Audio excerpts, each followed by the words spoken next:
না, এটা তো আমি মনে করি যে সরকারের ভেতর থেকে এই ধরনের কাণ্ডজ্ঞানহীন উক্তি করা এটা যৌক্তিক নয়। এটা তো আমরা কি বলে ফ্যাসিবাদী আমলেই শুনেছি।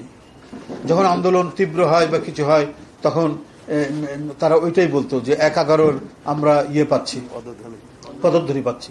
শেখ হাসিনা বলেছে, ওবায়দুল কাদের বলেছে। তো আজকে অন্তর্বর্তীকালীন সরকারের ভিতরে যারা আছেন তারা এই কথা বলার অর্থ, তারা কি জনদৃষ্টিকে ডাইভার্ট করতে চান? তাদের মূল দায়িত্ব হচ্ছে জনগণের যে গণতন্ত্রের প্রতি আস্থা এবং এই দেশে যে সত্যিকারের একটা চিরায়ত গণতন্ত্র, প্রকৃত গণতন্ত্র, বহুদলীয় গণতন্ত্র এবং এই বহুদলীয় গণতন্ত্রের যে মূল চেতনাগুলি এটা প্রতিষ্ঠা করার যে ক্ষেত্র, সেটা তো অন্তর্বর্তীকালীন সরকার সেটা সেই ক্ষেত্রটা তৈরি করে একটা অবাধ সুষ্ঠু নির্বাচন অনুষ্ঠিত করবে।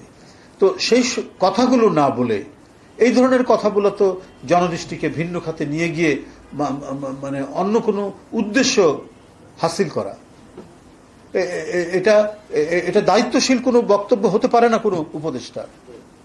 এটা কখনোই হতে পারে না। এটা কোনো হীন উদ্দেশ্য নিয়ে এই সমস্ত কথাগুলো বলা হচ্ছে।